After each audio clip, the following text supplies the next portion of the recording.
Bueno, buenas tardes a todos los aquí presentes. Vamos a empezar con la mesa de las novedades en el campo de la bioseguridad. Y tengo, pues el gustazo de poder presentaros a los tres ponentes que van a participar uno detrás de otro en esta mesa. Primero tenemos a Camilo García Ferrís. Es jefe de Servicio de Medicina Preventiva y Salud Pública del Hospital Universitario Dr. José Molina Orosa en Lanzarote. Normalmente, y en su trabajo habitual, desarrolla y coordina programas de vigilancia, control y prevención de infecciones asociadas a la asistencia sanitaria, así como acciones relacionadas con la seguridad del paciente, la vacunación y bioseguridad hospitalaria. Preside en el hospital la Comisión de Infecciones y la Comisión de Gestión del Riesgo Sanitario y Seguridad del Paciente. Es vicepresidente de la Sociedad Canaria de Medicina Preventiva y coordinador del Comité de Bioseguridad Ambiental e Higiene de la Sociedad Española de Medicina Preventiva, Salud Pública y Gestión Sanitaria. Su ponencia se va a centrar en desinfectantes y detergentes en el entorno sanitario y más en concreto las características que tienen que recogerse en los pliegos técnicos de estos productos. En segundo lugar, nos va a hablar Emiliana Sabuco-Tebar. Es enfermera, es supervisora de la Central de Esterilización del Hospital Clínico Universitario Virgen de la Resaca de Murcia. Es doctora por la Universidad de Murcia con un estudio longitudinal y multicéntrico sobre la bioseguridad ambiental en las salas de ambiente controlado. Emiliana es miembro del Grupo de Bioseguridad de la Sociedad Española de Medicina Preventiva. Es miembro de la Sociedad Española de Desinfección y Esterilización y de la Asociación Española de Enfermería Quirúrgica. También es vocal de la Asociación Española de Enfermería de Prevención y Control de las Infecciones. Nos va a presentar una experiencia de mejora en el reprocesado de materiales sanitarios en el área 7 de atención primaria de Murcia. Si no estoy equivocada, ¿verdad, Emiliana? Y finalmente la tercera exposición corre a cargo de Dolors Ramírez Tarruella. Ella fue durante muchos años médica de familia y desde el 2014 es facultativo especialista en medicina preventiva y salud pública. En los últimos 7 años es la responsable de medicina preventiva en el Instituto Catalán de Oncología. El ICO, a modo informativo, cuenta con un centro hospitalario en Hospitalet y 2 unidades que atienden a pacientes oncohematológicos, tanto en el Hospital Josep Trueta de Girona como en el Hospital Gemals Trias y Pujol de Barcelona. Dolors es la referente en bioseguridad ambiental e higiene hospitalaria en el ICO de Hospitalet y coordina estas otras actividades con médicos preventivistas de los otros 2 centros. Su ponencia trata sobre la implementación del Real Decreto 3/2023, que establece los criterios técnicos sanitarios de la calidad de agua de consumo y va a abordar el marco conceptual y algunos aspectos prácticos en hospitales con unidades de cuidados aumentados. Entonces, sin más dilación, vamos a empezar por Camilo, que nos hable de cómo intentar orientar y desarrollar con eficiencia y los pliegos en los concursos de desinfectantes y detergentes. Muchas gracias, Amaya. Buenas tardes. No creo que estemos muy cansados porque mucha comida no ha habido, así que espero que sea ameno. Pues nada, mi ponencia va sobre desinfectantes y detergentes de uso sanitario. Este tema daría para hablar muchísimo tiempo y hacer un curso muy completo de ello, pero por intentar resumir un poco el tema, vamos a comentar un poco el tema del uso de los detergentes y desinfectantes de uso hospitalario y un poquito del tema de los pliegos que muchas veces nos preguntan y no sabemos cómo realmente poder definir unas características técnicas para comparar unos productos adecuados. ¿Vale? A ver esto. Pues este es el contenido, la introducción, los tipos de productos para la limpieza y la desinfección, la clasificación, los usos, un poco de normativa y el tema de los pliegos. No tengo ningún conflicto de interés, por tanto, empezamos. Antes de hacer la ponencia, me preguntaba qué contar acerca de una introducción respecto a la limpieza y la desinfección, pero luego pensé que mejor incidir un poquito más en temas que no son tan habituales y, por tanto, en este gráfico se resume pues, qué es la limpieza y la desinfección. La limpieza y la desinfección previene infecciones, como todos sabemos, reduce carga microbiana, corta la transmisión, lucha contra la resistencia antibiótica y, en definitiva, tiene que ver con toda la seguridad de los pacientes, ¿vale? En todos los niveles que pueda existir o que sea necesaria la limpieza y la desinfección.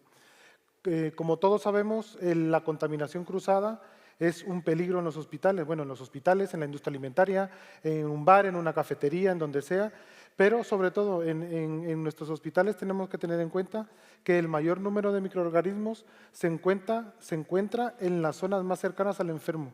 Esto es prácticamente, hay varios estudios relacionados con el tema, y en este caso pues, la cama, la barandilla de la cama, la mesilla, el entorno del paciente tiene una alta carga de microorganismos, por tanto, de estos elementos pueden transmitirse al resto de hospitales, al resto de camas, de habitaciones, de quirófanos, de donde sea.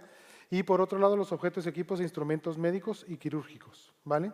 Estos objetos deben limpiarse y desinfectarse correctamente para poder evitar la transmisión. ¿Y cómo podemos prevenir las infecciones en nuestros hospitales? Pues ya lo hemos dicho, interrumpiendo la transmisión. ¿Cómo interrumpimos la transmisión? Pues en una primera interrupción por el lavado de manos y la antisepsia, y por otro lado la interrupción por la limpieza y la desinfección o la esterilización. Por tanto, disminuimos la dosis infecciosa e interrumpimos la transmisión. Los tipos de productos para la limpieza y la desinfección que tenemos en los hospitales pues, se definen como detergentes, desinfectantes de bajo y medio nivel y desinfectantes de alto nivel. Estos son los tipos de productos. Luego ya los procesos de limpieza, desinfección y esterilización los veremos un poquito en alguna otra diapositiva. ¿Cuáles son los tipos de detergentes? ¿Qué tipos de detergentes y cómo se clasifican los detergentes de los hospitales? Pues tenemos los tensoactivos más enzimas, los enzimáticos de toda la vida, los tensoactivos más enzimas más desinfectante y los tensoactivos humectantes. Os he puesto aquí la referencia más o menos de lo que tiene de la normativa que tiene que cumplir el producto sanitario con marcado CE con ON, ahora lo veremos qué quiere decir. Y estos productos deben ser productos sanitarios, ya sea de clase 1 o 2B, porque es para producto sanitario. En esta charla me viene bien comentar el comunicado del Comité de Estudios de Bioseguridad e Higiene que tenemos en la sociedad. Hemos sacado un comunicado precisamente porque alertamos sobre el uso incorrecto de los detergentes enzimáticos como si estos fuesen desinfectantes o esterilizantes.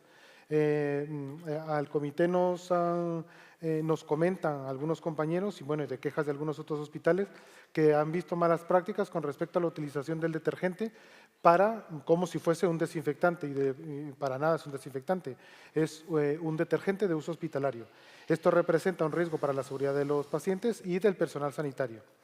Para entrar ya en materia en los desinfectantes, se habla en la bibliografía, incluida nuestra guía de antisépticos y desinfectantes del 2019 de la sociedad, que los desinfectantes deben tener unas características ideales, pero realmente ideal no hay ningún desinfectante ni ningún proceso. Por tanto, yo le he quitado lo de ideal y lo he definido como las características técnicas, las características que debe tener un desinfectante.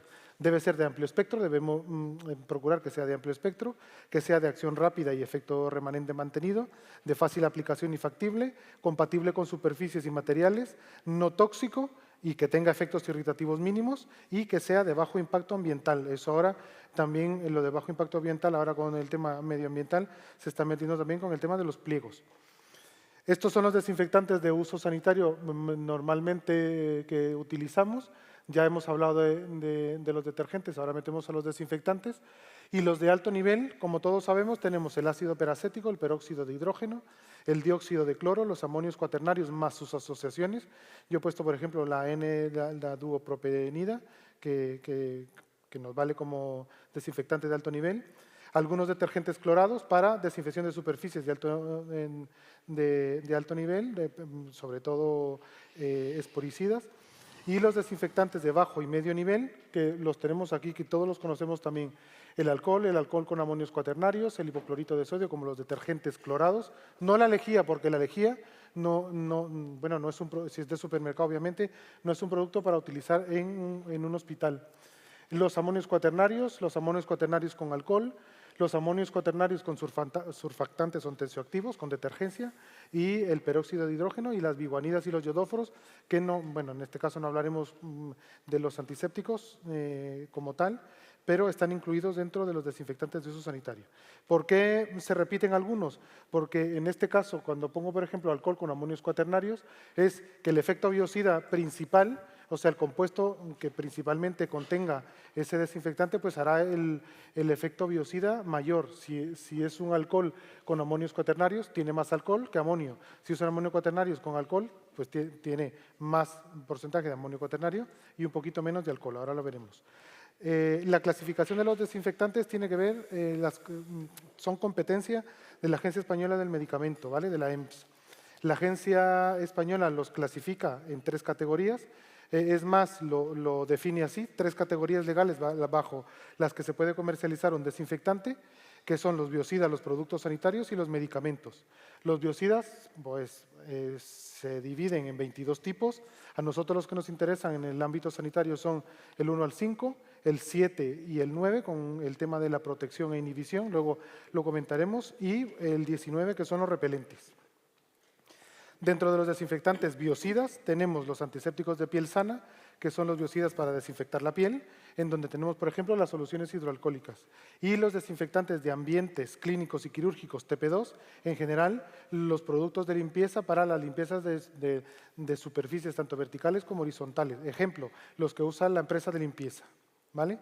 Dentro de los desinfectantes biocidas es importantísimo que nosotros tengamos en cuenta que deben contar con el número de registro de AEMS, con el número, y luego también contiene el guión y un DES.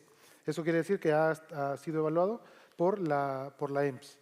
Los desinfectantes de productos sanitarios, pues ya sabemos todos que se clasifican en desinfectantes clase 2A y clase 2B, y son los que se tienen que utilizar para desinfectar productos sanitarios. Los desinfectantes y detergentes de productos sanitarios, material sanitario, material quirúrgico, todo lo que tenga que ver con mobiliario médico, aparataje quirúrgico o no, pues tienen que tener el marcado CE con el número de notificación del organismo notificado, que es el ON. Es decir, tiene que tener el marcado CE con el número, y que con este mismo número lo podemos buscar en la EMS. Los desinfectantes que son medicamentos, pues son los antisépticos de piel dañada y los destinados al campo quirúrgico preoperatorio y a la desinfección del punto de inyección, como clorhexidina, alcohol, povidona iodada, etcétera, ¿vale? Aquí también entra la clorhexidina alcohólica, entra la clorhexidina acuosa, los aplicadores de clorhexidina, etcétera. Dentro de los desinfectantes medicamentos los podemos encontrar en la página de la EMS, donde pone encuentra tu medicamento aquí, y podemos comprobar si realmente cuenta o no con la autorización de la EMS. No os voy a contar los pasos básicos de limpieza y desinfección, pero los quería traer aquí porque cada uno, según el producto sanitario, ya sea crítico, semicrítico, invasivo o no invasivo, tiene unos procesos de limpieza obligatorios que hay que cumplir, desde la limpieza con agua y detergente, el aclarado, la desinfección, vuelta a poner el aclarado, secado y esterilización en cada uno de ellos según corresponda para cada uno de ellos. Esta también la he puesto porque quería hablar un poco de la protección, que ahora también con el tema de la protección, aparte de limpiar, desinfectar o esterilizar, sobre todo en superficies y en productos sanitarios no invasivos, tenemos los productos para proteger, como por ejemplo los iones de plata, que lo que me permiten es que no haya un crecimiento de microorganismos durante X días, y me protege ese producto también, ¿vale? Ya todos sabemos el uso de los desinfectantes a utilizar según los microorganismos y el tipo de desinfección, ya sea bajo, medio y alto, los tenemos en la bibliografía, pero yo lo he adaptado un poco y he puesto un poco los ejemplos, sobre todo en los ejemplos de los desinfectantes que tenemos que utilizar según los niveles de desinfección, ¿vale? bajo nivel, los alcoholes, los compuestos clorados, nivel intermedio, alcoholes, compuestos clorados, amonio, peróxido de hidrógeno y dióxido de cloro, y luego el de alto nivel, pues normalmente el ácido peracético, peróxido de hidrógeno y dióxido de cloro, ¿vale? Y luego algunas otras combinaciones con amonios cuaternarios. Otra clasificación o otra tabla en donde se ve la categoría del material según el riesgo de infección, pues, siguiendo los criterios de Spalding, sería esta otra, los criterios de Spalding, siguiendo pues los desinfectantes que se pueden utilizar en cada uno, ¿vale? Y si el material es crítico, semicrítico o no crítico. Dentro de la normativa es importante recordar que la regulación normativa es muy compleja, pero porque las empresas tienen que cumplir con una serie de requisitos que le pide esta norma, y la norma marco que define todo el tema de los desinfectantes es la norma 14885, ¿vale? Importantísimo que todos la tengamos presentes. Esta norma pues define y establece todos los requisitos y los ensayos necesarios para validar la eficacia de los antisépticos y desinfectantes químicos en el ámbito sanitario, ¿vale? Ya sea su actividad frente a bacterias, virus, micobacterias, hongos, etc. En resumen, garantiza que los desinfectantes cumplen con lo que tienen que cumplir. Dentro de esta norma existen categorías de los ensayos, se clasifican los ensayos en categorías, en donde están los de fase 1, fase 2, etapa 1 y fase 2, etapa 2, y a nosotros los que más nos interesaría, en este caso los desinfectantes, son los de fase 2, etapa 1 y fase 2, etapa 2, ¿vale? Este es el resumen que trae la norma. Aquí es donde podemos ver los métodos de ensayo normalizados para cada uno de las pretensiones o de los campos de aplicación. Eso está en la norma. Y bueno, aquí hay unos ejemplos que describe la norma de cada uno de las normas que debe cumplir cada uno de los desinfectantes. En este caso, la fricción higiénica de manos tiene que cumplir, tiene que pasar estas normas. La desinfección instrumental por inmersión tiene que pasar estas normas. La desinfección de superficies con acción mecánica pues también tiene que pasar estas normas. Todo esto viene recogido dentro de la norma. Y ahora, por contaros un poco el tema de los pliegos, que creo que puede ser interesante, os voy a contar algunos pasos para redactar algunas características técnicas para que incluyamos en los pliegos de adquisición de los productos. Importantísimo tener en cuenta la norma, ¿vale? Lo primero que tenemos que hacer es comprar la norma. El hospital, la comunidad, defínase como se defina, nos tienen que comprar la norma. Nosotros sin normas no podemos trabajar porque son documentos de consulta que tenemos que tener a la mano para ello, ¿vale? Algunos primeros pasos, sobre todo que he dado yo y algunos otros compañeros que me lo han contado, pues lo primero es coordinar con compras, con suministros, con las comisiones de compras, la supervisión de recursos materiales, para que sepan ellos que nosotros estamos dispuestos a exigir que se compren productos adecuados y con la normativa que requiere cada uno. Debemos insistir en la importancia de adquirir productos de calidad. En los hospitales no nos vale cualquier producto, ¿vale? Debemos participar activamente en la creación de los pliegos y yo recomiendo siempre unificar productos. Tener 28 productos en el hospital lo único que hace es confundir al personal y ponerlos en riesgo porque pueden haber mezcla de productos, conllevando un riesgo para el trabajador. Puede haber una incompatibilidad de materiales como nos pasó a nosotros, que detectamos que se mezclaba el peróxido de hidrógeno con el amonio cuaternario y nos cargamos prácticamente todas las colchonetas de quirófano, pues sería un ejemplo de ello, ¿vale? ¿Cómo podemos empezar a definir productos? Pues lo primero que tenemos que definir es qué necesitamos limpiar y desinfectar. Tenemos que tener una relación de lo que nos solicitan los servicios, las unidades, ya sea hospital de día o cualquier material que exista en el hospital. Definir qué necesitamos limpiar y desinfectar. Debemos elegir el método.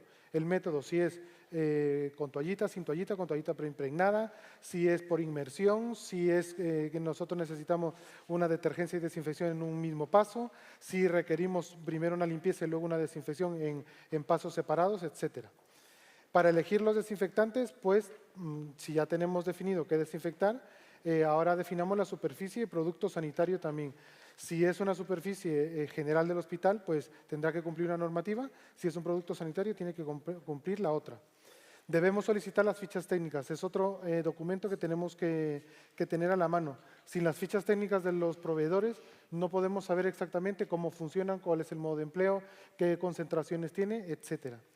debemos pedir muestras. Yo creo que las empresas están dispuestos a darnos muestras para que nosotros hagamos pruebas, veamos sus productos, revisemos las etiquetas, las fichas técnicas, etcétera. Y una ayuda que podemos pedir, las empresas normalmente tienen alguna definición de sus productos con Excel, con concursos, con definiciones de concursos que tienen anteriormente, se los podemos pedir, pero tenemos que tener en algún momento cuidado, porque en algún momento cuando ellos nos pasan las características de algunos productos, definen sus propios productos. Y eso luego entra un poco en conflicto con el tema de la exclusividad, ahora lo veremos. Para realizar la descripción de las características técnicas no deben ser exclusivas, deben ser lo más específicas, pero no exclusivas porque vulnera el principio de concurrencia. Si no existen alternativas, no nos queda de otra. Podemos hacer compra directa o si lo sacamos a concurso, tampoco pasaría nada porque prácticamente no hay nada que nos lo impida, ¿vale? Es importante incluir criterios de adjudicación. Dentro de los criterios de adjudicación con puntos valoramos, por ejemplo, si me lo presentan en un bote verde fosforito, pues le doy 2 puntos. Si es un bote verde verde menta, le doy 4 puntos y así podríamos también intentar definir el mejor producto que nosotros querramos. El precio es importante, pero nosotros con unas definiciones de unas características importantes obliga a compras y a las comisiones a aumentar el precio, ¿vale? Y, por otro lado, que lo pone la normativa de los pliegos para cumplirlos, es realizar las consultas preliminares del mercado. Es hacerles preguntas a los proveedores con qué productos cuentan, qué nos pueden ofrecer para nosotros poder adquirir esos productos.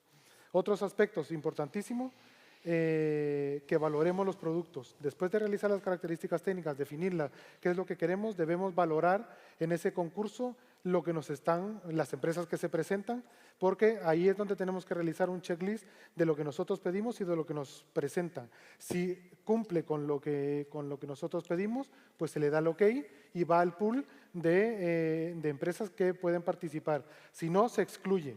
Y al final, si quedan 2 o 3, por precio, quedará el que más barato sea, pero siempre cumpliendo con las características que nosotros hemos definido, ¿vale? ¿Qué documentos? Ya los hemos comentado, los documentos a tener en cuenta, importantísimo la etiqueta de los productos. En la etiqueta debe estar reflejado prácticamente por normativa la información principal de los productos. En este caso, si la normativa, los pictogramas de riesgo son muy importantes también porque luego están definidos en la ficha de datos de seguridad. Las fichas técnicas también, como lo he comentado, son muy importantes porque aquí definen la descripción del producto, las aplicaciones, la composición cuantitativa, sus propiedades, los estudios de eficacia que han estudiado a diferentes concentraciones y distintos tiempos, los microorganismos que testan según qué normas, el modo de empleo, que también es importante que lo conozcamos, cómo se debe usar ese producto y si tiene alguna precaución en su uso. Para eso nos ayuda a describir alguna característica, ¿vale? Y por último, la ficha de datos de seguridad, que sobre todo es un documento que incluye información más detallada de las etiquetas sobre los riesgos para la seguridad de los trabajadores y del medio ambiente. Algunos ejemplos, bueno, yo lo que he hecho es poner aquí algunas definiciones de algunas características de nuestros propios pliegos. Y por ejemplo, es el de spray para superficies basado en amonio cuaternario. Todo lo que pongamos en las características, que es lo que definamos, cualquier palabra que nosotros definamos en el pliego es susceptible de utilizar. Si en el título yo he puesto desinfectante en spray para superficies basado en amonio cuaternario, a mí no se me puede presentar uno de peróxido porque yo ya lo estoy poniendo en el título, ¿vale? Entonces, y luego, al definir las características, también es importante ponerlo, pero bueno, este sería un ejemplo listo para usar, exento de aldehídos, basado en amonio cuaternarios, el formato que nosotros queramos implementar en el hospital, el tema de la normativa, solicitar muestra de los productos para valorarlo. Con el detergente lo mismo, que definir exactamente qué es lo que queremos. En este caso, por ejemplo, que sea mínimamente espumante sería una característica. Es importante que no genere mucha espuma porque no suele venir bien en los hospitales. El modo de empleo, otros requisitos, etcétera. Y por último, la solución hidroalcohólica, que también en este caso cumple otra normativa, pero se la tenemos que poner igual, según la norma 14885, y definir igual. Que yo quiero que excluir a la mayoría de productores de soluciones hidroalcohólicas, que dudo que sean, bueno, no puedo dudar hasta no conocer sus características, pero si yo quiero que entren únicamente las que tienen el 80% de concentración de alcohol, ya sea en peso, volumen, si lo tengo descrito en el pliego, si me presenta uno de 70, lo puedo excluir, porque yo estoy pidiendo esas características, el tiempo de acción, la tolerancia, etcétera, ¿vale? Y bueno, por último, los consejos prácticos que ya los hemos ido comentando. Hay que ir a las unidades a ver cómo se limpia y se desinfecta. Sin eso no podemos saber, no podríamos describir las características que queremos utilizar. Debemos simplificar el número de desinfectantes en el hospital. Y por último, hay algunas guías en Google, y ahora con la inteligencia artificial nos ayuda con esto también, pero debemos sobre todo solicitar las guías de la comunidad autónoma, los servicios centrales, contratación, compras, que los tenemos que ver como aliados, y ellos nos tienen que ver aliados a nosotros también. Pues además les viene bien que nosotros definamos los productos del hospital, porque si no ellos con el desconocimiento pues se compran los productos que normalmente no queremos. Me pasa. Un poquito. Bien.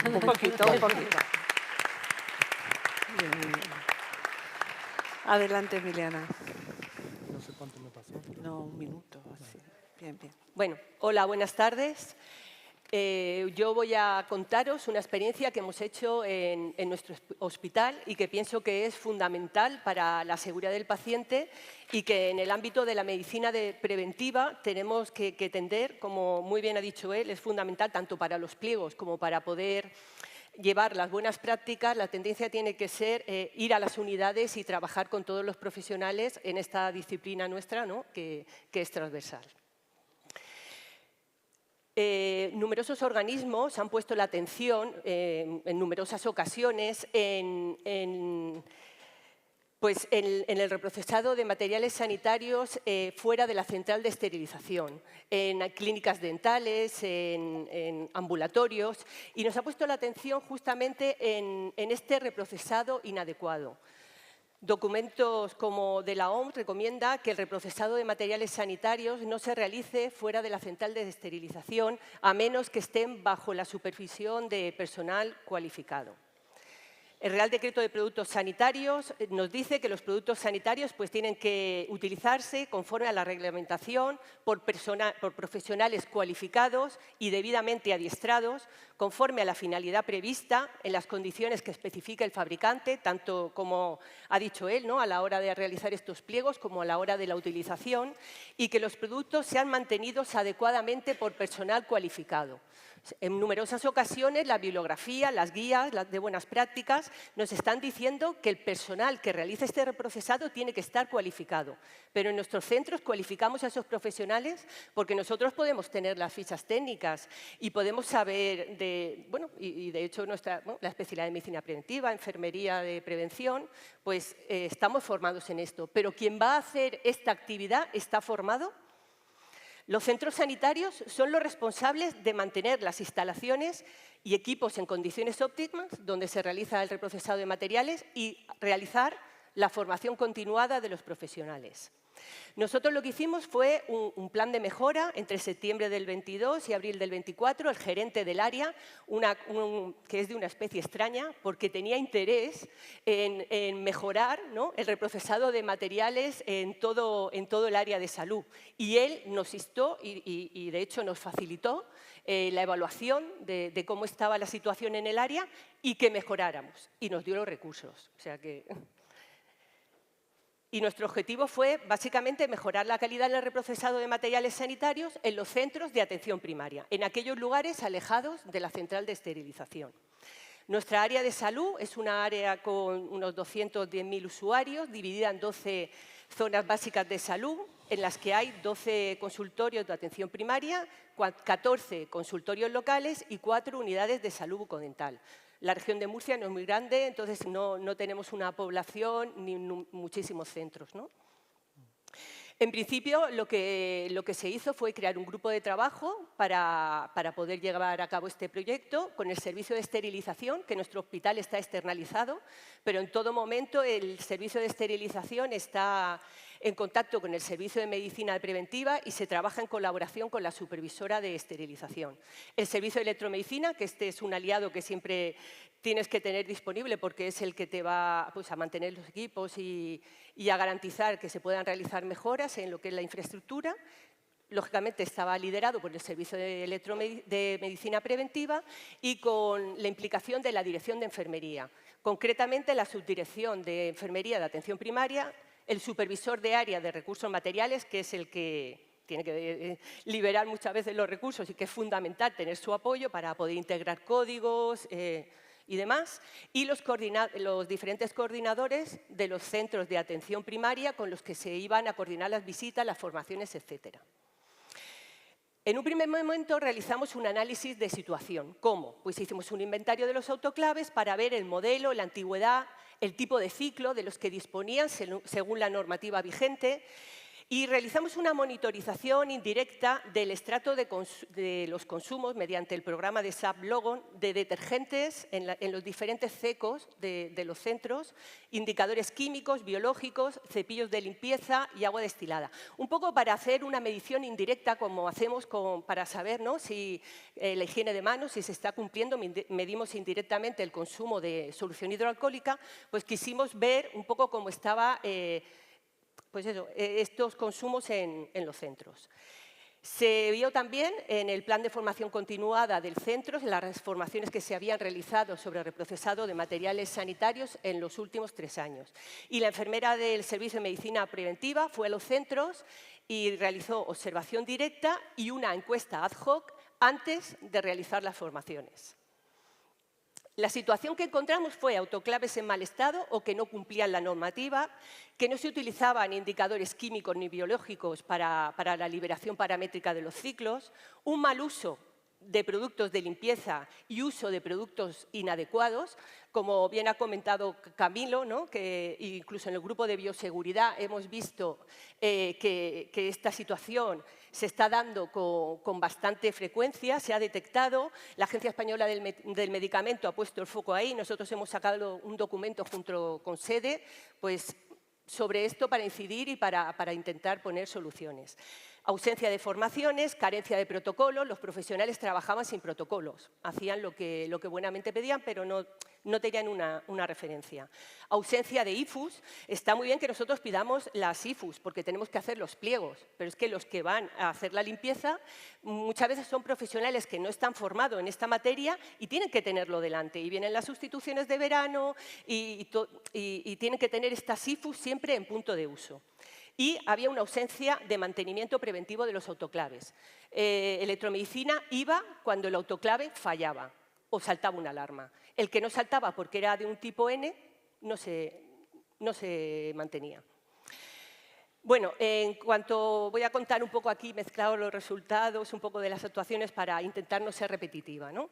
Los autoclaves, de los 27 que teníamos, habían 10 que estaban en mal estado, pero mal estado que no he traído fotos porque tendría que mataros. Es que si las veis, porque eran fotos, autoclaves por dentro enrobinados, había muchos que estaban en muy mal estado.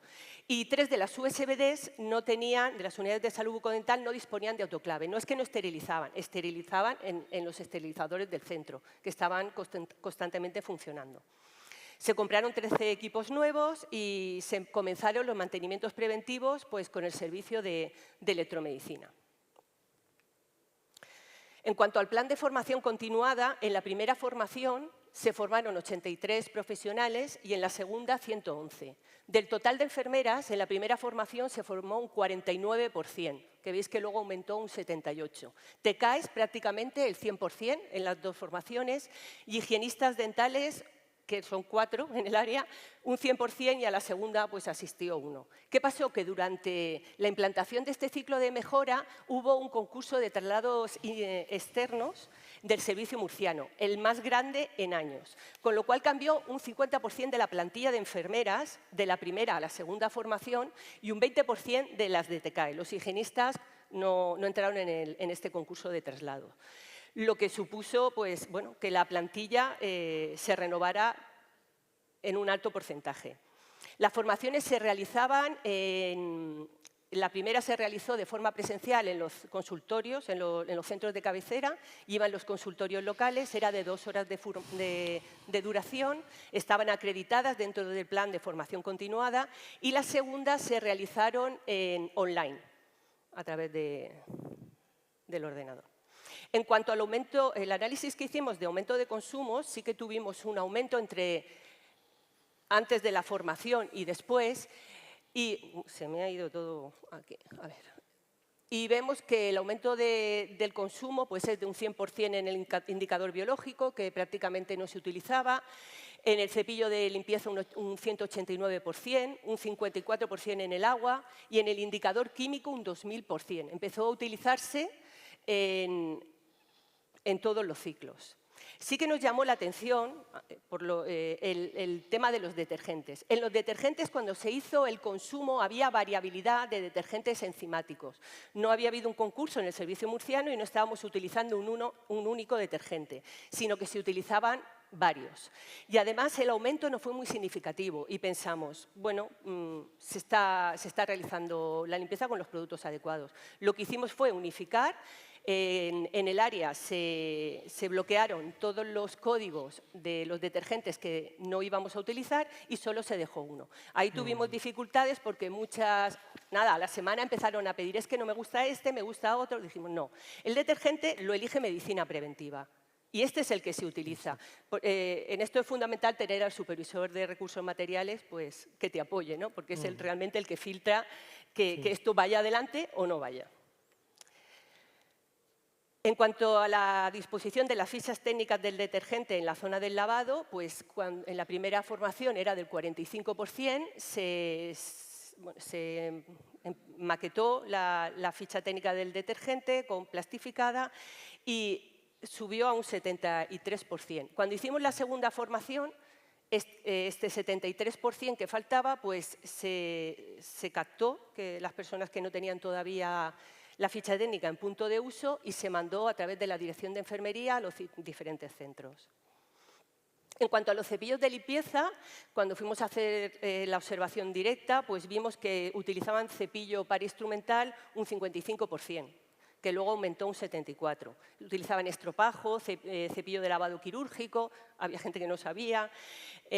Aprovechábamos las formaciones pues, para decir con qué cepillo debían limpiar el instrumental, qué detergentes debían utilizar, porque como os he dicho antes, en cuanto al detergente solamente aumentó en un 18% el consumo, pero cuando fuimos a hacer la observación directa, que es fundamental, vimos que además del detergente enzimático, utilizaban pues, un chorrico de lejía porque le dejaba el material más limpio, algunos utilizaban solución hidroalcohólica de manos o la toallita de superficies y nosotros les explicábamos, ¿a ti cuando se te acaba el champú del pelo coges detergente de la lavadora? ¿O cuando se te termina el gel coges suavizante? ¿No? La importancia, para que entendieran la importancia de utilizar el producto adecuado. Los indicadores biológicos, como he dicho, se introdujeron porque no se utilizaban, se introdujeron semanalmente. Como dicen las recomendaciones del Ministerio, ¿no? De la guía del 2011, pues mínimo semanal. Utilizamos la ruta de llevar y traer las analíticas al centro. Se asignó para cada centro un día concreto en que tenían que enviarlo al hospital. Y lo que hacíamos en la segunda formación, hicimos una retroalimentación, o sea, les arrojamos los datos del cumplimiento de envío al hospital. Y toda la trazabilidad quedaba registrada en el sistema de trazabilidad de la central de esterilización. Sí que vimos que en cuanto al porcentaje de biológicos recibidos, los consultorios locales, el porcentaje de enviados bajaba un poquito. Y al hacer la segunda formación y retroalimentar con ellos, algunos nos decían que ellos no ponían un esterilizador todas las semanas, sino que por su actividad, por su dispersión, por las características particulares, pues a veces ponían un esterilizador cada 2 semanas. Y eso sí que se ajustó y se dijo, bueno, si no lo ponéis todas las semanas no hagáis el biológico porque no tiene sentido, ¿no? Estos consultorios podían mandarlo cada 2 semanas. Se introdujeron poquito a poco, primero se hizo un pilotaje con una serie de centros y poco a poco pues, se fueron introduciendo el resto de los centros. Le preguntamos qué utilizaba para generar vapor en el esterilizador. Y bueno, generalmente todo el mundo utilizaba el agua destilada, había gente que no sabía, pero teníamos ahí 2 que utilizaban agua del grifo, que bueno, que no es la más indicada y menos en Murcia, que tiene mogollón de cal. Entonces, pues nada, en la formación se insistió en el agua que tenían que utilizar, pero en la segunda formación vimos que todavía había un reticente. Y bueno, pues como el área ya más o menos los teníamos a todos localizados, se llamó por teléfono y le dijimos, por favor, no utilices agua del grifo, utiliza un agua adecuada porque el equipo se va a estropear y no se genera un vapor de calidad. Tampoco seguían la trazabilidad de la caducidad. Cuando se esterilizaban los materiales, no apuntaban en la bolsa la fecha de esterilización. Cuando en la formación le decíamos, esto es muy importante, tenéis que apuntar la traza de la caducidad del material, nos decían, si tenemos poco material, es que no lo utilizamos mucho, ¿para qué queréis que lo pongamos? Le decíamos, bueno, esto es un centro sanitario.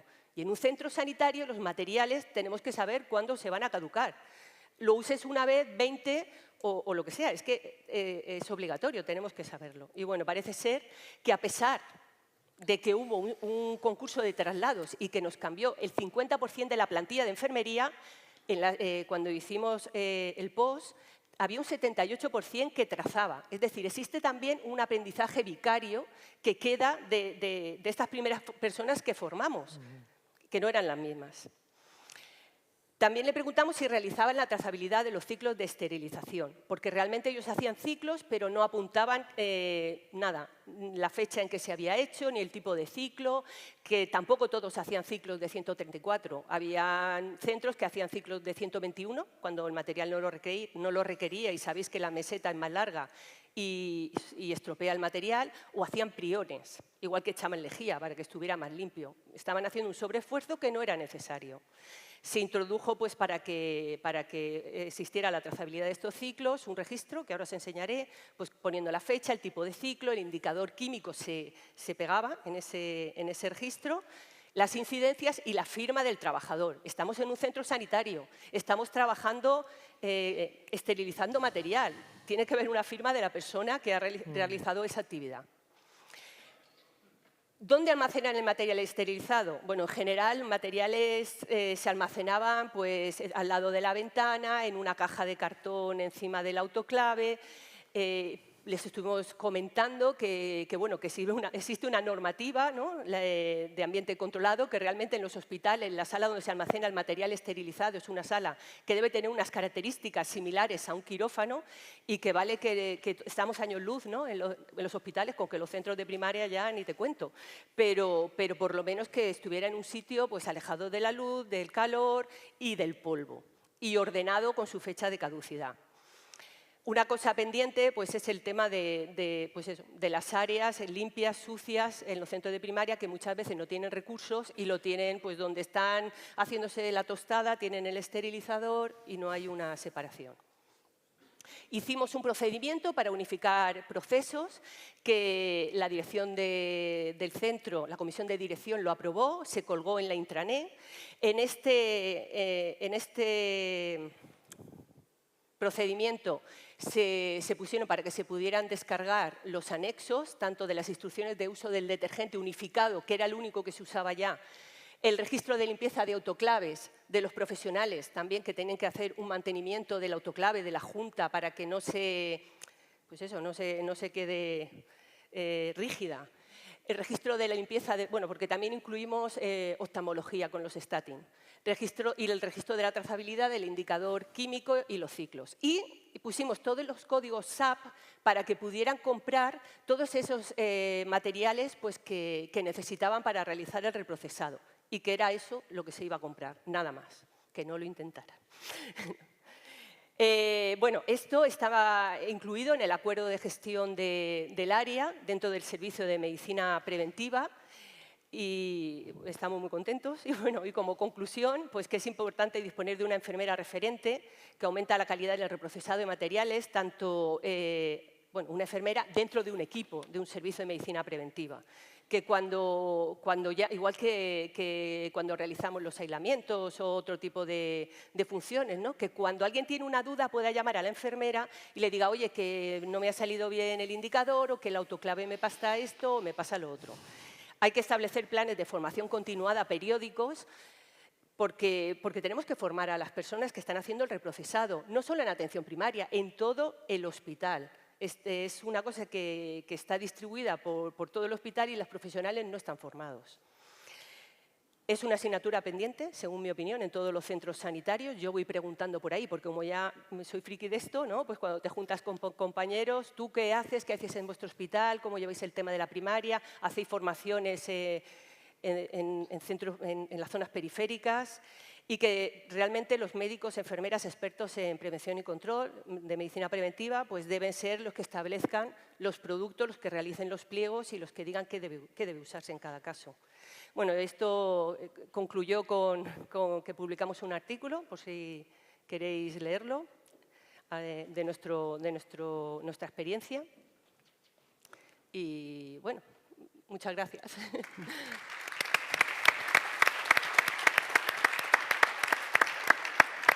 Vamos, Dolores. Venga, Dolores.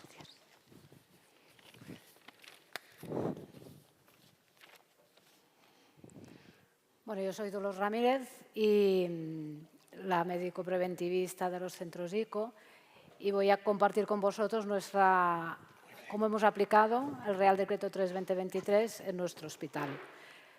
Y aunque siempre hablamos de efectos de parte práctica, empezaremos con un marco normativo muy breve y luego explicar más ya la aplicación, cómo lo hemos hecho.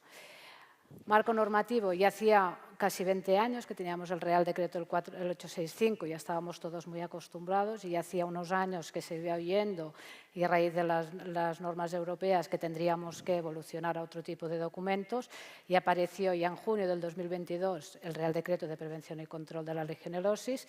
6 meses después ya apareció el de Criterios Técnicos Sanitarios de Calidad de Agua de Consumo. En 6 meses nos salió la guía, pero realmente todos estamos esperando el documento que no nos salió hasta noviembre, ¿no? De esta guía práctica de elaboración del Plan Sanitario del Agua. Todos, aunque teníamos el BO, realmente todos teníamos muchas dudas de cómo aplicarlo. Sí que es verdad que lo que teníamos claros eran las fechas. Las fechas era que teníamos que tener el registro de los edificios el 2 de julio, que el PSA lo hemos tenido que tener ya para enero y teníamos estos 2 años de margen para la instalación de medidas del PSA. La verdad es que nos ha costado, el EDIVAS se nos costó bastante, al menos en nuestro centro, y la guía fue como posterior a todo esto, darnos de alta del registro. Algunas definiciones para que, aunque las tengamos presentes, algunos más, algunos menos, quiero decir, nos ayudan un poco a ver hasta dónde vamos con el PSA. El PPCL, Plan de Prevención y Control de Legionela. ¿Qué característica principal? Solo referimos a Legionela. Hay un diagnóstico inicial, descripción de la instalación, todo es muy normativo, todo es muy registro. Son los que están más acostumbrados probablemente, al menos en la mayoría de hospitales, ¿no? Los compañeros de mantenimiento. Tenemos toda la normativa, quién lo hace, qué hacemos, lo registramos todo muy bien, eso es verdad, y hacemos revisión periódica y nos basamos solo en Legionela. ¿Qué nos dice ya el BOE? Incluso el Real Decreto nos dice que idealmente los hospitales los que tenemos más de 200 camas o UCAs, deberíamos tener un plan sanitario frente a Legionela. Ya os digo que en general la mayoría de compañeros de mantenimiento son reacios y prefieren el PPCL que el PSL, pero bueno, porque ya añadimos aquí esta evaluación del riesgo, identificamos y priorizamos peligro y vemos puntos críticos. En el PPCL es todo como más de registro, que hacemos las compañías, los laboratorios que nos lo hacen, muy normativo, y aquí ya empezamos más puntos críticos y descripción de medidas correctoras y sobre todo la gestión y comunicación. También es muy importante, mi hospital por un tema histórico tuvo un brote hace muchos años de Legionela, el tema comunicativo es muy importante para no causar también una alarma innecesaria y a ver cómo comunicamos determinados resultados. Y ya nos salió el PSA, el Plan Sanitario del Agua. La definición es literal del BOE, metodología con planteamiento integral, evaluación, gestión de riesgos, que es lo importante, que es todo el trayecto del agua. pasa por, aunque nosotros estamos en el hospital, pero también tenemos incluidos todo lo que son zonas de abastecimiento, todas las centrales que manipulan el agua, por decirlo así, hasta que tenemos el grifo de agua. Nosotros solo somos una parte, pero realmente el PSA es muy amplio, es un documento importante. Nos define los edificios prioritarios. A nivel de sanidad, a nuestro nivel, son aquellos que tienen más de 200 camas, y esto también para residencias aplica, y define lo que son las UCAs, unidades de cuidados aumentados, que son en aquellos hospitales en que se realizan procedimientos que hacen que los pacientes sean más susceptibles a enfermedades invasivas, ¿de acuerdo? Que sobre todo son quemados, UCIs, trasplantes. Una definición que yo creo que los preventivistas, y sobre todo si hacemos más bioseguridad, tenemos como muy clara, ahora ya está reflejada en el BOE, y cuesta bastante de explicar y comentar a la gente más asistencial, quizá, que es un grifo asistencial, la que se dedica pura y exclusivamente a la asistencia de pacientes y con tareas separadas. Y esto es importante. Una cosa es un grifo de un lavamanos, de bebida o preparación de medicación oral, que realmente, y esto sí que en nuestro hospital no tenemos, luego estaría bien cuando hablemos posteriormente si alguno tiene este tipo de grifos, limpieza de material clínico y la de aseo del paciente. Un grifo para cada uso. Esto es verdad que nosotros, ¿no?, como preventivistas, ya hace años que tenemos el decálogo de agua segura y enfatizamos mucho lo de un grifo para cada uso. Sobre todo, ¿no?, antes ha habido una comunicación oral, también de una revisión bibliográfica de las UCI sin agua, pero a veces cuesta expresar a la gente que tienen que las piletas de lavar las manos, de controles de enfermería son solo para las manos, reprocesados, limpieza de material, tienen que ser aparte. Y esto era quizá lo más complejo, esta matriz de riesgo, ¿no? Decíamos, el PPCL teníamos un listado de normas, en el PSL ya teníamos identificados y el PSA va un poco más allá y hace una matriz de riesgo. En esta matriz de riesgo vemos que clasificaremos los eventos en base a probabilidad, más o menos improbable en función de cuántas veces ha pasado un evento en los últimos años y en función de la gravedad, que para cada evento tendrá un valor X. No es lo mismo que nos hayamos quedado en un corte de agua o que tengamos un punto que antes era de mucho uso y ahora es de menos uso o de mayor uso. Entonces, para cada cosa que nos pase, clasificaremos según probabilidad, según gravedad. Y esto nos permitirá definir que un punto crítico es aquello que me sale con un 32 o más de puntaje y un punto de control menos de 16.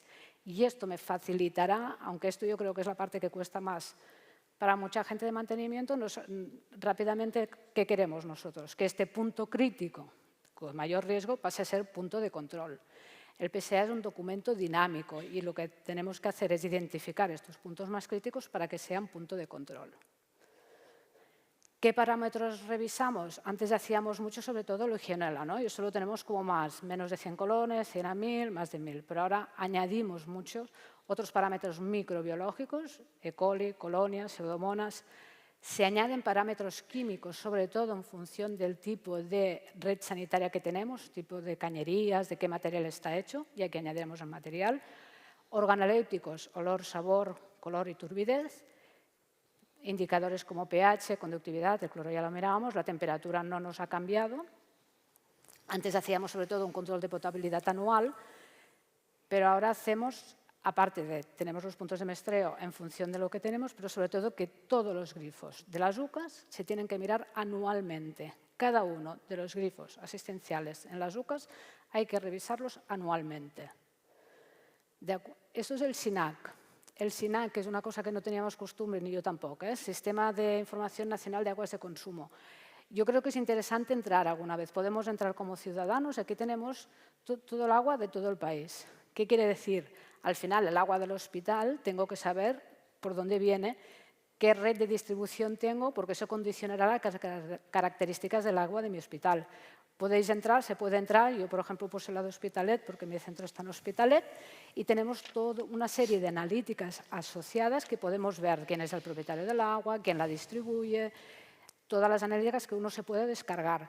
Aquí, por ejemplo, me gusta, ¿no? Por ejemplo, tenemos la conductividad. Yo creo que uno de los problemas que hemos tenido muchos, y yo me incluyo, ¿no?, al principio, ¿qué hacemos con el valor de conductividad? A ver, la conductividad va a variar mucho en función del agua que tenemos de aporte. También vale la pena saber, aunque eso es verdad que es más de los ingenieros, pero bueno, siempre vale la pena saber qué conductividad tengo yo, porque habrá parámetros que difícilmente podré controlar y los puedo atribuir a mi red de agua de origen. ¿De acuerdo? Esto era un poco así 4 cosas y ahora aplicación práctica en mi hospital. Mi hospital és l'Hospital Duran i Reynal, és l'Institut Oncològic de Catalunya. Es un hospital 100 camas, es un hospital monográfico de cáncer. Sobre todo hacemos trasplantes de progenitores hematopoyécticos, CAR, tenemos una parte de oncología radioterapia y braquiterapia y terapia metabólica. Cuando salió el Real Decreto y antes de que saliera la guía, los compañeros de mantenimiento preguntaban, ¿pero seguro que necesitamos el PSA?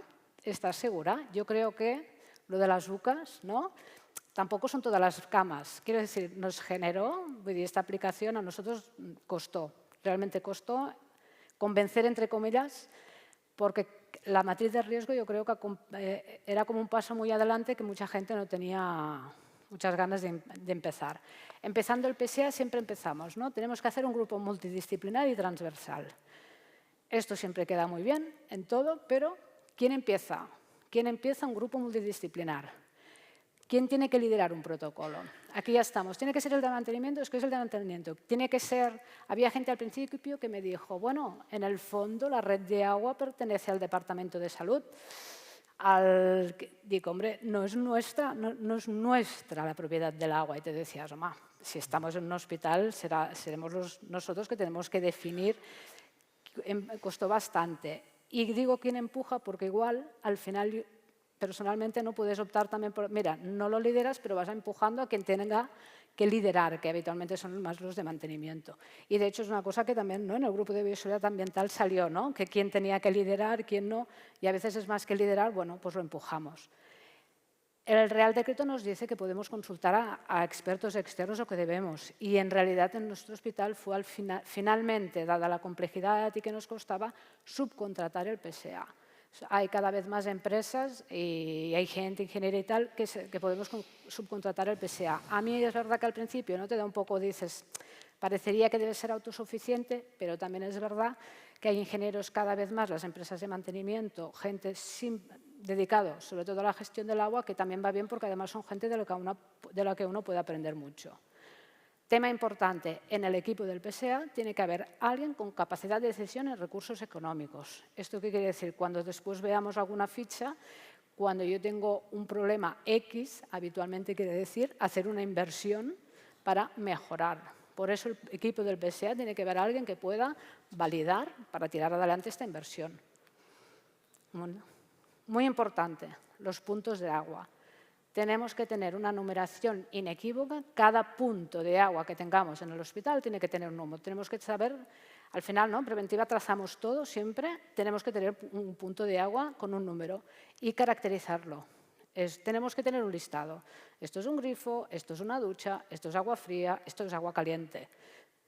¿Para qué también? Porque así yo tengo que tener un listado, tengo que saber decir qué es grifo asistencial y qué no. Hemos dicho, el grifo asistencial lo tengo que valorar anualmente, los otros no. Tengo que, y esto ya lo teníamos en el PPCL, ¿no?, los grifos de poco uso. Al final el grifo de poco uso, voy a hacer un listado de purgados semanales, tengo que saber qué grifos tengo. Esto en mi hospital, no se veía muy bien la estructura, pero tenemos como 2 edificios. Un edificio es de plantas y tenemos planos para todos los edificios, y si vieras, si esto es un detalle de una parte distal de una habitación, veis que cada uno, ¿no?, este petage tiene asociado un número y sabemos, en un listado puedo saber si es agua, si es un grifo, si es una ducha, lo que es, y además así sabré si es agua fría, si es agua caliente, y a mí me permite tener un listado, saber qué puntos de bajo consumo tengo, tantos, y puedo pasar un listado a los compañeros de mantenimiento, que son los que van a realizar estos purgados. El EDIBASE, nosotros decía, ¿no?, el Real Decreto nos decía, en julio tenemos que darnos de alta en EDIBASE. El manual salió en mayo, íbamos todos mal, teníamos que darnos, ¿no?, en un certificado oficial, te tenías que dar de alta en el EDIBASE. Esto es verdad que en julio a nosotros nos dio muchos problemas y en general con otros compañeros de otros hospitales, ¿no?, la página se colgaba, era complicado. Te pide muchísimos datos y esto, bueno, al principio todo lo que comienzas cuesta. Muchos temas del hospital, de qué año es, antes de la construcción, punto, cómo tienes la red. Cuando habías introducido todo esto, El edificio ya te dice, se da de alta en el SINAC, recordar, ¿no? En este Sistema Nacional de Aguas de Consumo. El de Divase como edificio propietario, al final, aunque tenemos estos 2 años de margen que iremos entrando todos, al final será parte de este macro Sistema de Información de Aguas de Consumo. En el futuro, un poco más adelante, incluso las analíticas que pedimos a los laboratorios de Legionella irán colgadas directamente aquí. Cuando lo vemos así, ¿no? Esto igual habéis entrado, pero bueno, como hay gente que no, mira, lo compartimos. Cuando tú puedes entrar en el EDIPSA, ves, por ejemplo, en esto vemos el edificio donde trabajo yo. Al lado tendríamos el plano de las instalaciones de agua, no lo he puesto pero bueno, está, al final es lo que siempre viene, ¿no? Cuando vienen las inspecciones anuales, siempre es lo que nos piden, ¿no? La red de agua, cómo está. Y luego vemos los eventos que luego veremos. La guía práctica está muy bien tenerla, es un gran documento de consulta, pero también son 287 páginas. Cuesta al principio, os digo lo que me costó a mí, hay 76 eventos y están clasificados en estos 5 grandes grupos. El origen del agua, sistema de agua fría, agua caliente sanitaria, puntos de uso y dispositivos adicionales. Para cada ficha tenemos una etapa y su código, un evento y su código, las causas y un peligro. Y esto se vería en un efecto práctico. Por ejemplo, cogí el de crecimiento de Legionella porque todos estamos más acostumbrados. La etapa puntos de uso, que es la cuarta. El evento, que sería este crecimiento de Legionella. Y luego, ¿cuántas causas puedo tener? Pues puedo tener muchas cosas. Estancamiento de agua, demandas excepcionales, varias causas. ¿Y cuál sería el peligro? La contaminación microbiológica. Todas las fichas tienen la misma estructura. Y además luego, en una segunda parte, la etapa ficha-evento, veo qué causa, detección, medidas correctoras, medidas preventivas. Por ejemplo, en este crecimiento de Legionella decíamos, ¿no? Una de las causas era este estancamiento de agua por falta de uso. ¿Vale?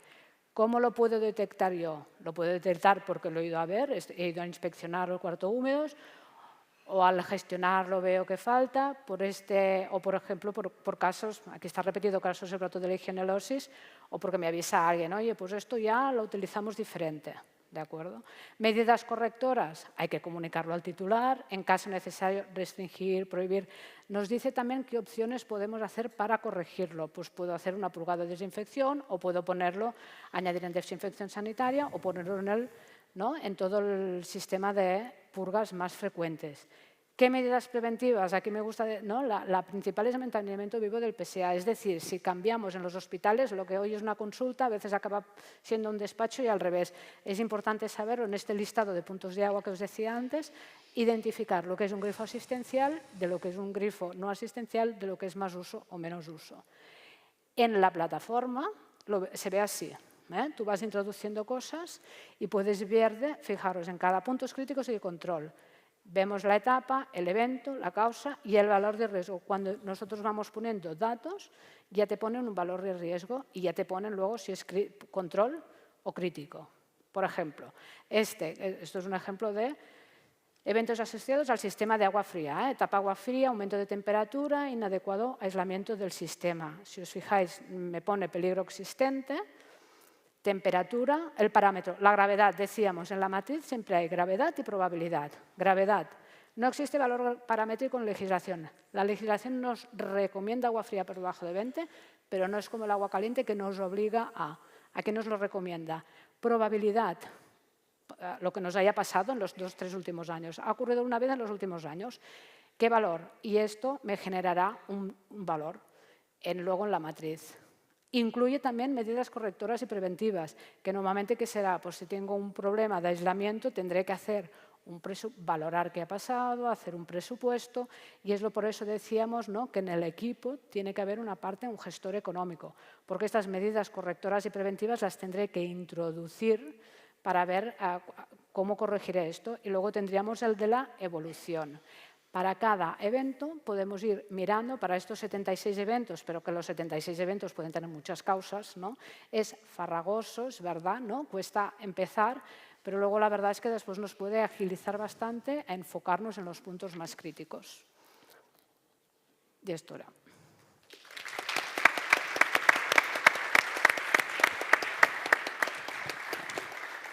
Bueno, pues muchas gracias a los tres por vuestras exposiciones y lo que nos habéis resumido, intentar resumir de temas tan complejos y tan complicados. Quería saber si alguien de la sala os animáis a hacer alguna pregunta. Por aquí hay ya.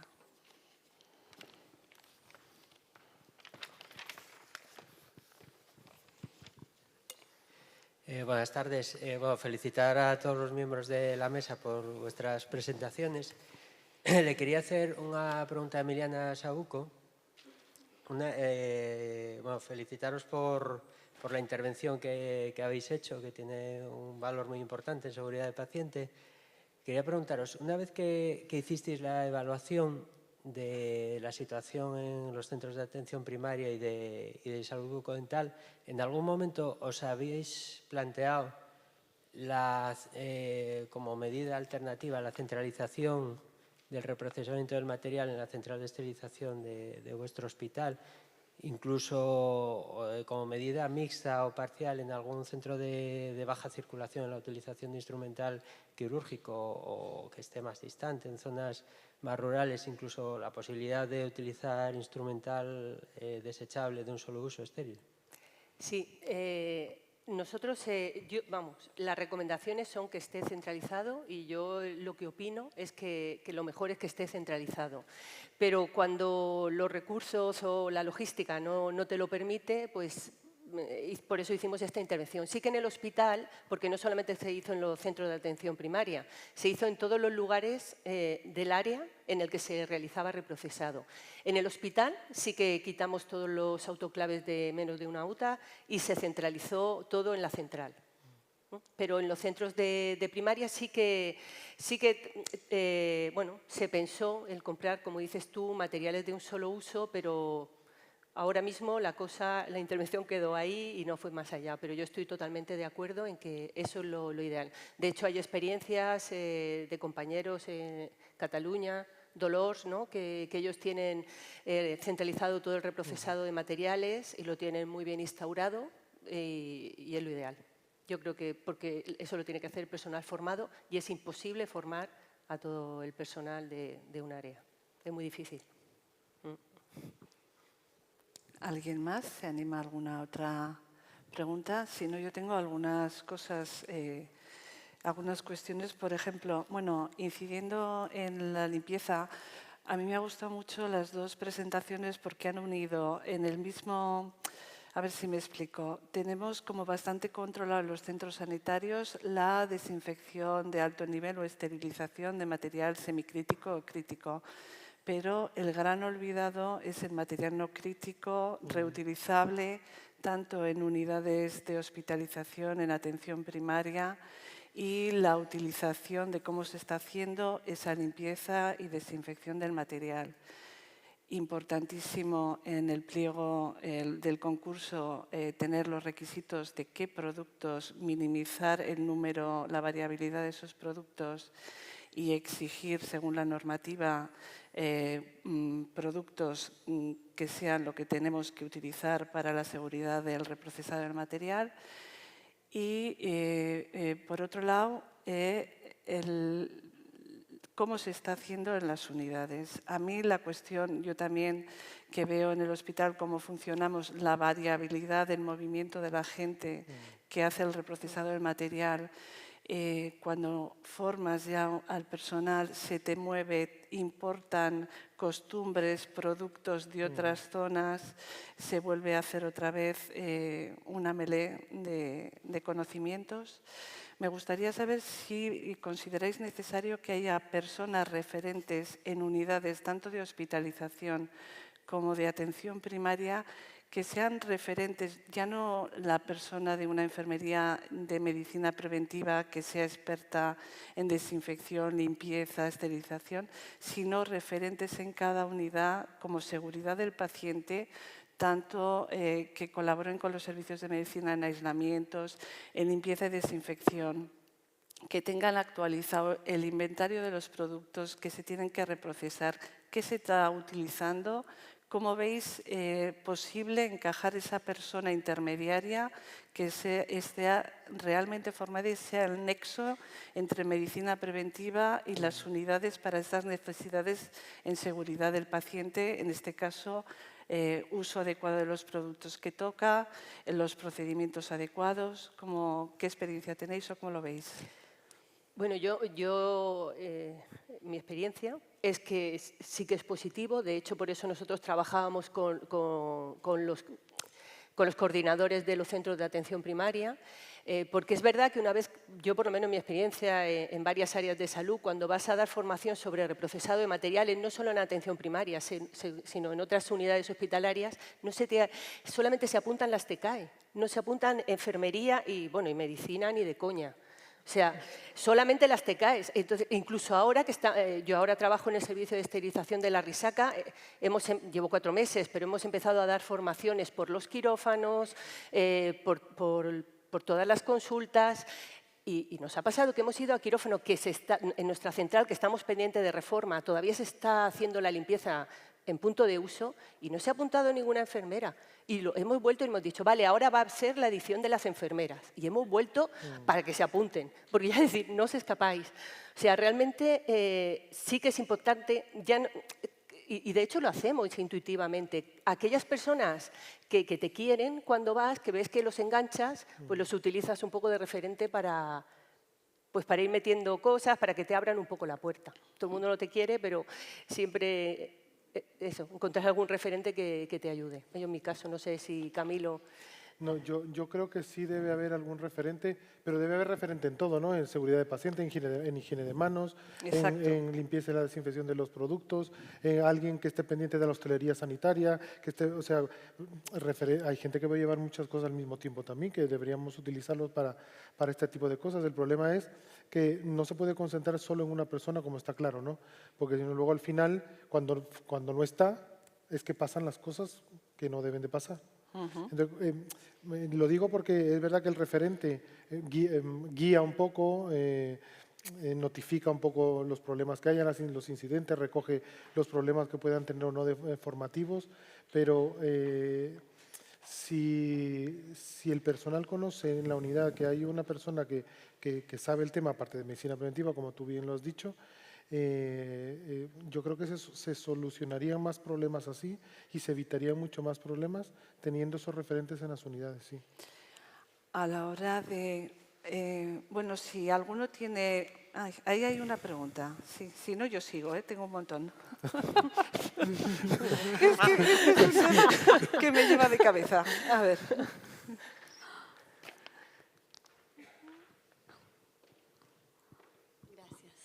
Buenas tardes.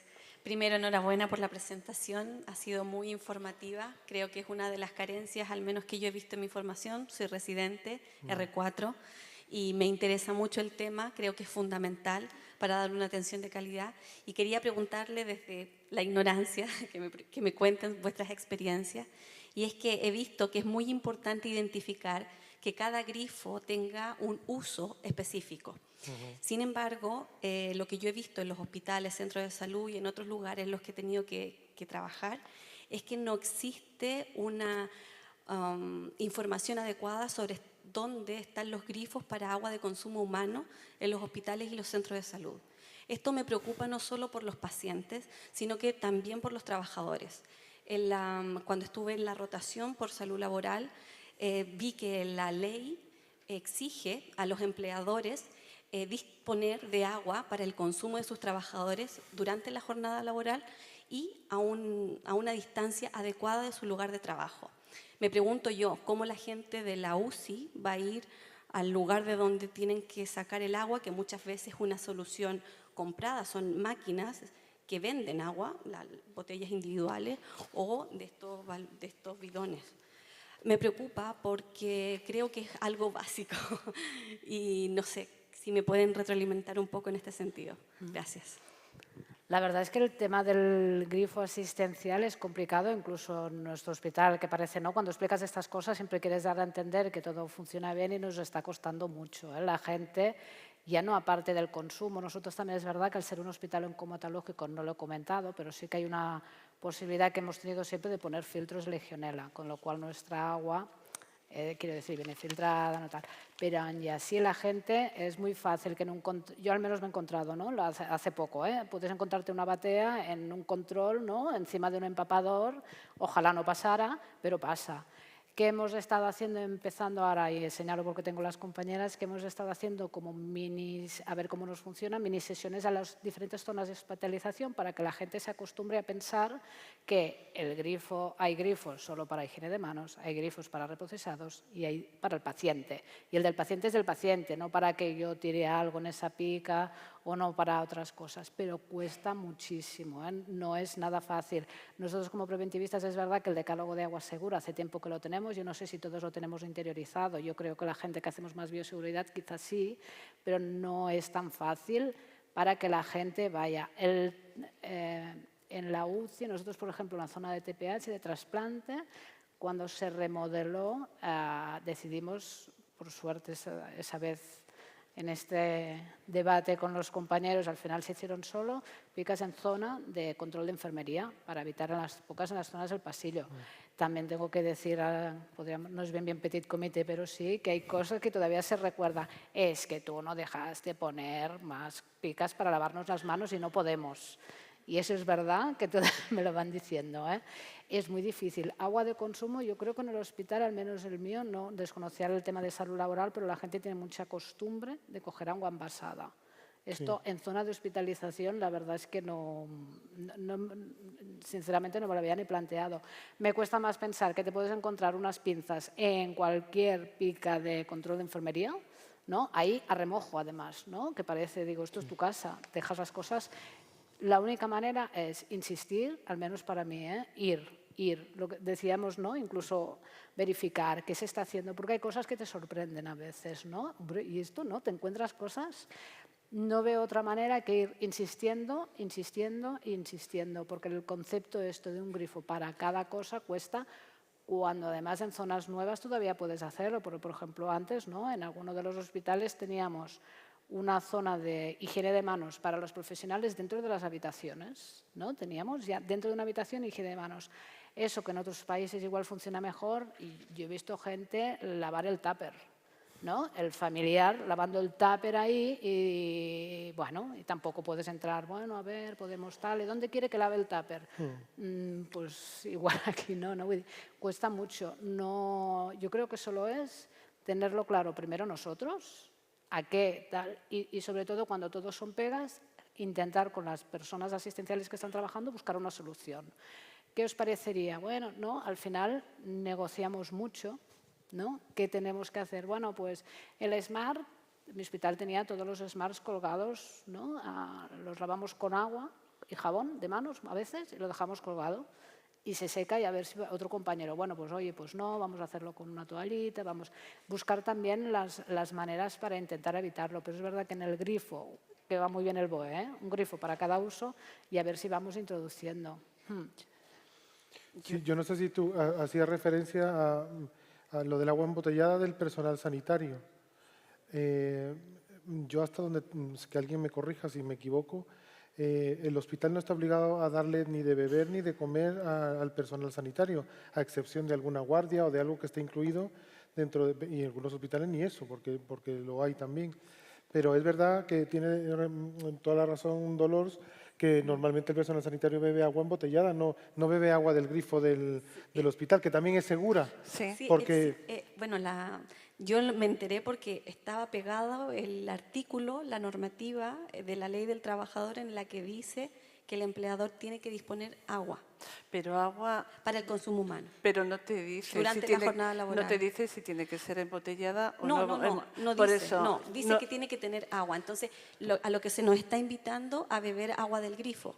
Y por eso venía mi pregunta, si tenemos que beber agua del grifo, ¿cómo saber de cuál grifo, si no está cerca de nuestro lugar de trabajo? ¿O cómo informamos? Bueno, la experiencia que tenemos nosotros en el centro, porque efectivamente no tenemos señalizados grifos para todo, el punto rojo, la línea roja es no utilizar grifos para bebida donde se hace limpieza de instrumental.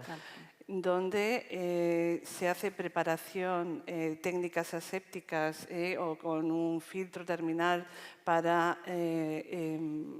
farmacia o lo que sea, y entonces el grifo donde haces higiene de manos normalmente y el agua es de buena calidad, puedes utilizarla para la bebida, si no tienes un punto de una fuente de estas de agua fría o embotellada o lo que sea. Hay línea roja de lo que no puedes utilizar, es donde se hace la limpieza del instrumental, donde hay técnicas asépticas ahí para evitar transmisión cruzada y estas cosas. Eso es la práctica que hacemos normalmente nosotros. está separado, ¿no? Un poco Sí. el tema de donde un start de enfermería o un start de donde los médicos y las enfermeras o el personal pueda comer, El pueda, office.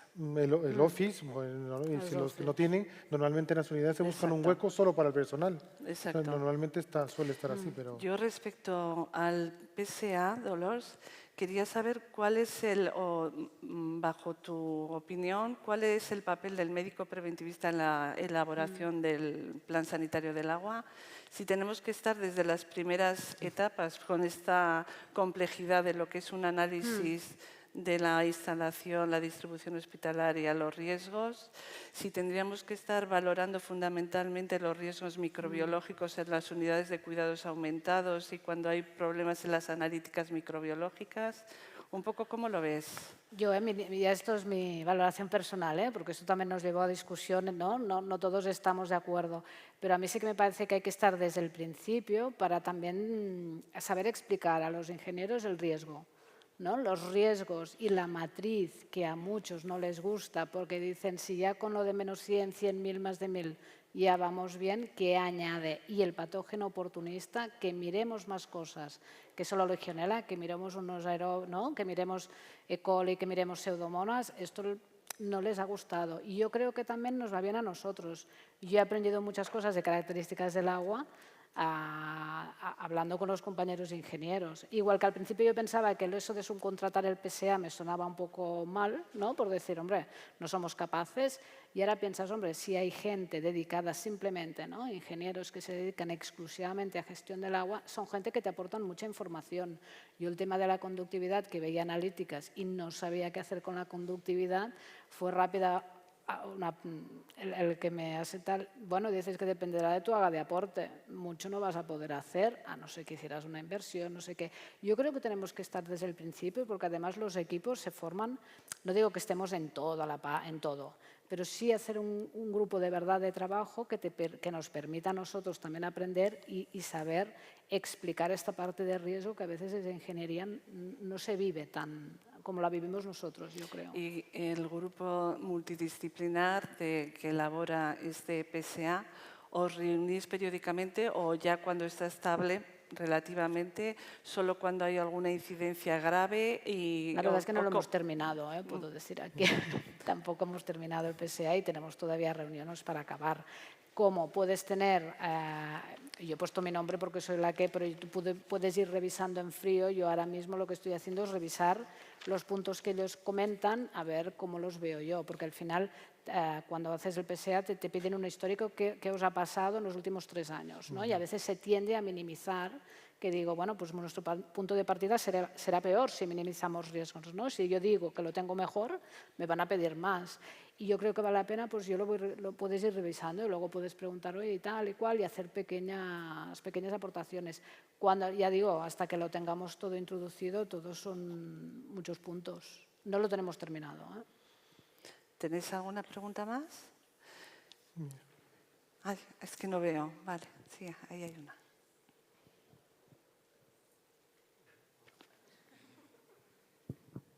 Hola, ¿qué tal? Muchas gracias por vuestras presentaciones. Yo quería preguntaros si hay algún modelo, porque al final esto es un infierno realmente cuando te toca hacer un PPCL o revisar un PPCL o el plan de calidad del agua. Es un infierno intentar encontrar una plantilla o un modelo que yo creo que sería útil porque todos tenemos que tenerlo y aunque tienes un poco las indicaciones de lo que tiene que incluir, no hay ningún sitio que te dé una estructura clara. Entonces no sé si conocéis de algún modelo o algo, porque al final todos lo vamos a tener que utilizar. Yo ha sido empezando, quiero decir, y en ese sentido, por eso decían los compañeros ingenieros, entrando entrando y decir, perdón, espero no borrar nada, ¿no? Pero al final es la parte más técnica, la tienen que poner ellos, el tipo de cañería que tenemos, el tipo del año de construcción, no sé qué, pero los eventos casi es mejor hacerlo al lado de la persona que lo va a introducir o tú, porque no hay una plantilla. En teoría las fichas, que toda la guía, están, pero la verdad es que yo creo que vale la pena entrar y verlo, porque luego todo como que es más fácil. No, creo que parece más...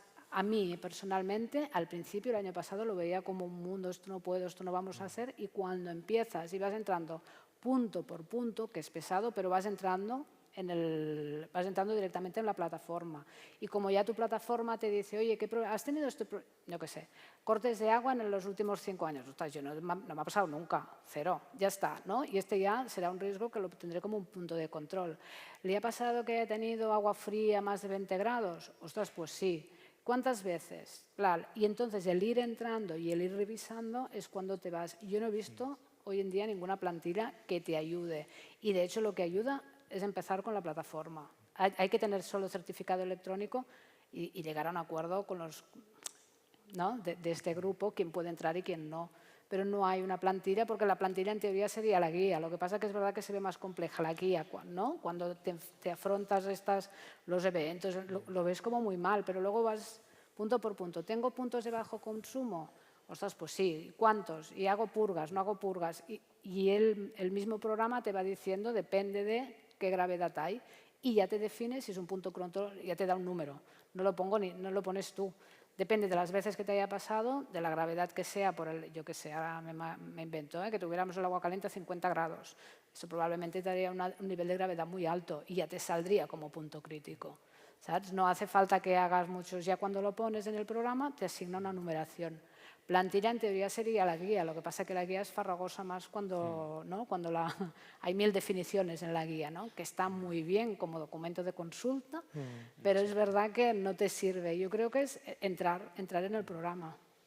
Sí, de todas formas, Dolores, yo por comentarlo, la figura que sabe mucho de este tema y realmente es una guía personal son los inspectores de salud pública que llevan el agua. Ellos realmente también saben mucho de los aspectos que debe tener la guía, ¿no? Tanto el plan como el plan el programa de mantenimiento y control de Legionela. Claro. A mí, por ejemplo, mi experiencia fue que el inspector el año pasado, cuando vino al control, ¿no? Nosotros se hace la inspección en junio, esto da igual, pero entonces yo digo, uy, en julio tenemos que, yo también soy un poco TOC para esto, tenemos que darnos de alta. Y el inspector, yo no sé nada. Esto depende del ministerio. Digo, bueno, en B. Por eso al final cuando contratan a alguien, las empresas de mantenimiento tienen muchos técnicos dedicados a... Primero, en mi empresa ya está subcontratado mantenimiento y dentro de la empresa hay personas que solo hacen Legionela, que llevan varios centros, que asesoran. Y luego es ser intenso o pesada, no sé cómo se llama bien, ¿no? Pero al final es ir llamando, oye, y esto no lo veo, y esto, ¿no? Y al final, la verdad es que es un poco, o a mí ha sido aprender sobre la marcha, de ir molestando. Inspección, que en julio a mí el inspector... Bueno, ya veremos si te lo pido, pero ahora ya el mes pasado ha escrito un correo diciendo cómo tenéis el PSA. Vull dir que también eran laxos hasta... Y al final no nos engañemos que hay un real decreto y hay un tema... Aquí sí que es muy normativo, estricto. Si tienes un caso de Legionela en el hospital, te piden todo. Ni guía, ni no guía, ni que sepas, ni que no sepas. Si tienes un caso de Legionela van a venir a pedirte toda la documentación, seguro. Nuestro inspector, pero yo me imagino que van aprendiendo porque ahora tienen que tener un manual ellos. El último que valida el PSA es inspección. El último que dirá si tu PSA está correcto o no es inspección. Y yo me imagino que ahora ya tienen el manual corrector, pero esto no, hasta hace poco no lo tenían. Bueno. Gracias.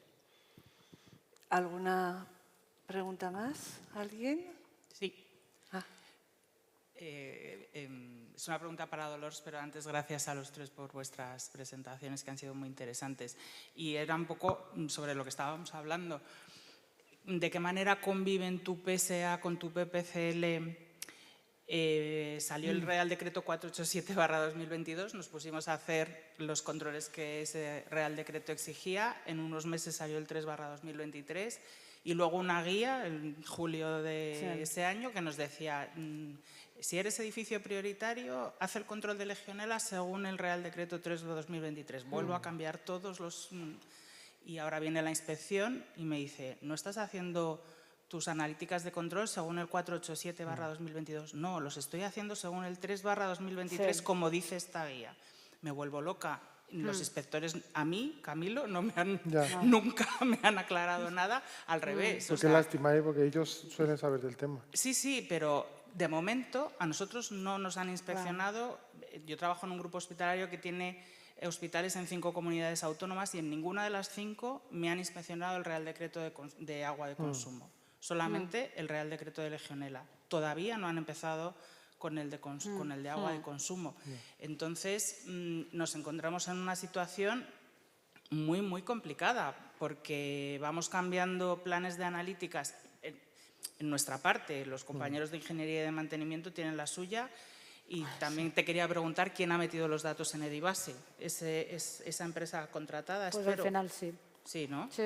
No, porque si no es que nos volvemos Sinceramente, locos. empezaron los de mantenimiento porque al final era, por más que les dijeras, a ver, empezar el Edibase es poner en una plataforma los datos que ya tienes de instalación. ¿Qué año se hizo el hospital? Tal año. ¿Qué tipo de cañerías tienes? Tenemos acumuladores, o que tenga pasteurizador, lo que sea, ¿no? Todo ir introduciendo. Esto les costó. En cuanto al PPCL, la verdad es que la realidad que tenemos ahora, que no sería la ideal, es que hacemos una especie de control como muy dicotómico. Hacemos el control de Legionela en general, nosotros hacemos controles mensuales ya siempre, porque tuvimos un problema hace como 10 años, al final la dirección de un hospital te hace más caso si has tenido un problema en algún momento que le ha dado muchos problemas. Al final esta es la triste realidad. Tuvimos un brote de legionellosis hace unos 15 años y siempre ha sido un hospital como para hacer muchos, ¿no? Siempre este tema es como todavía se recuerda el problema que hubo. Entonces es más fácil. Y hacíamos muchos controles mensuales. Entonces ha sido aquel juego de, bueno, aquí sí, pero cada vez tenemos que ir introduciendo los UCAs. Ahora mismo, ¿qué realidad tenemos? Que cada mes hacemos unos cuantos siguiendo PPCL, es decir, miramos la temperatura, el cloro, no sé qué tal. Hierro, aerobios y legionela. Exacto. Y luego hacemos en los UCAs, los hemos repartido anualmente para hacer los otros parámetros. Igual que yo. ¿Sabes? Que no es lo ideal, pero al final, mira, si empezamos ya a pensar que al menos ya han introducido en el EDIVAS, ¿no? Que ya al menos, y que van pensando en nuestra materia de riesgo, pues mira, poco a poco. Yo no veo ya, ¿no? Lo que decía, ¿no? Vas empujando como puedes. Yo al final he aceptado Cuando hago un informe, tengo uno primero que parece como PPCL, entre comillas, y los UCAs pues van aparte. Que no son tampoco que vayan aparte, porque al final te acaban diciendo duplicamos las analíticas. Pero ¿sabes lo que me han dicho en una inspección hace 3 semanas? Que los informes que yo tenía de analíticas de grifos de UCAS que no tenían el hierro y los aerobios, porque estaban analizados bajo ese, pues los laboratorios te hacen un paquete, ¿no?, de análisis. Es que aquí tienes legionela, tienes pseudomonas, tienes E. coli, pero no tienes hierro y aerobios. No, porque estas corresponden al Real Decreto 3/2023. Mal. De momento, como no me ha pasado la inspección, viene el mes que viene, igual pues ya hablaremos. Ya hablaremos. Yo creo que también hay bastante desconocimiento, ¿eh? Yo creo que cuando les dices matriz de riesgo, como que no. Al final todos nos gusta ser binarios, ¿no? Si no, lo de la legio ya eran 3, ¿no? Menos de 100, pero bueno, todos nos mandan. Menos de 100 no vamos a hacer nada, que a veces digo, bueno, pues yo creo que sí, ¿no? Eso depende de cada hospital. Pero bueno, y veremos lo que nos pasa con la inspección. Tengo mis dudas, porque ya digo, el año pasado me dijeron, no te preocupes, esto nosotros no sé ni si lo vamos a aplicar. Y tú dices, bueno, pues, no sé. La verdad es que ya digo, de momento tenemos unos así y los otros hacemos el resto de parámetros. Bueno, hemos llegado al final del tiempo que nos daban para preguntas. Gracias a todos, a los ponentes por las presentaciones y a vosotros por las preguntas y estar tan atentos y tan participativos. Así que con esto levantamos la mesa. ¿De acuerdo? Venga, hasta luego. Gracias.